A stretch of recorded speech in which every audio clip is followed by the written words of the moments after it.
उसे कुछ समझ में नहीं आता और वह चली जाती है।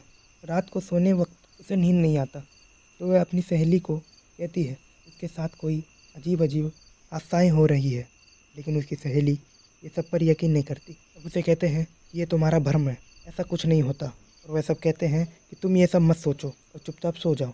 सुबह वह फिर अपने कॉलेज चली जाती है। वे आते समय 3-4 लड़कों को देखती है बातचीत करते हुए और सुनती है गर्ल हॉस्टल के जंगल के रास्ते के बारे में। किसी सुंदर लड़की को देख ले तो उसका पीछा करना लगता है। मैंने तो सुना है कि वह भी इसी कॉलेज में पढ़ता था। जब उस लड़की की शादी किसी और लड़के के साथ हो जाती है, उस दिन से वह पागल हो जाता है। उस दिन से वह वहीं जंगल में रहने लगता है। सुधा यह सब सुनकर चली जाती है।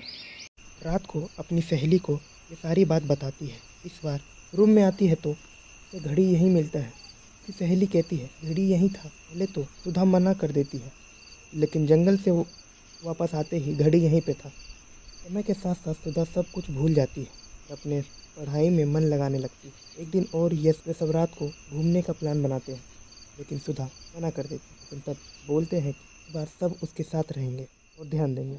जंगल की ओर जाते हैं, देखते हैं थोड़ी देर बाद ही बारिश होने लगती है। सारी लड़कियां भागने लगती है हॉस्टल की तरफ और हॉस्टल पहुंच के देखती है तो सुधा नहीं पहुंचती है। अगले दिन देखती है कि सुधा की देहांत हो जाती है।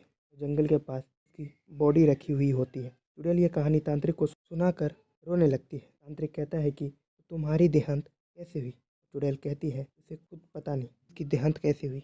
तब वह कहती है कि उसे गुलाब बहुत पसंद है और उसको ये जगह बहुत पसंद आ गया। तांत्रिक कहता है कि उसे यह जगह छोड़ना पड़ेगा, क्योंकि संजय ठाकुर का एकमात्र यही जरिया है अपने परिवार को गरीबी से अलग करने का, तो उसे जाना पड़ेगा।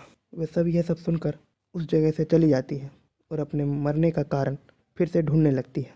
संजय सिंह ठाकुर एक अकेला व्यक्ति था जो पूरे गांव में गुलाब बेचता था। उसका गुलाब पूरे गांव में मशहूर था और वह अच्छा कमा लेता था।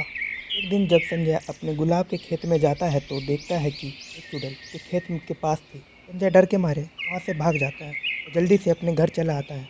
वह यह सारी कहानी उन्हीं को बताता है और वह भी डर जाती है। वे लोग एक तांत्रिक को बुलाते हैं और उससे सब कहानी बताते हैं। तांत्रिक अपने जादू शक्ति से पता लगाता है कि वह कौन है। तांत्रिक अपनी शक्ति से उस चुड़ैल को अपने आगे ले आता है। संजय और संजय का परिवार डर जाता है। तांत्रिक उन्हें शांत रहने को कहता है। तांत्रिक पूछता है कि वो चुड़ैल कौन है और यहाँ पे क्या कर रही है। चुड़ैल नहीं बताती है तो तांत्रिक अपनी जादुई से उस पर आक्रमण करता है। चुड़ैल डर के मारे बताने लगती है। चुड़ैल को गुलाब का फूल बहुत पसंद था, इसलिए वह गुलाब के फूल में थी। चुड़ैल बताती है वह श्यामानंदन गांव की थी और एसजी कॉलेज में पढ़ती थी। वह एक साइंस स्टूडेंट थी।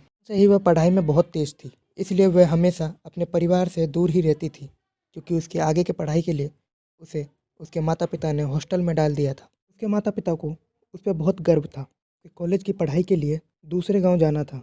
उसके माता पिता उसे बोल देते हैं कि जाने के लिए वह कॉलेज के हॉस्टल में ही रहना, और उसे हॉस्टल भी बहुत पसंद था। माता पिता कहते हैं कि अपने मामा के घर भी रह सकती है, लेकिन वह अपने हॉस्टल में ही रहना पसंद करती है, क्योंकि उसकी सहेलियाँ भी हॉस्टल में ही रहती थी। सुधा कॉलेज पहुंच जाती है और वह हॉस्टल में रहने लगती है।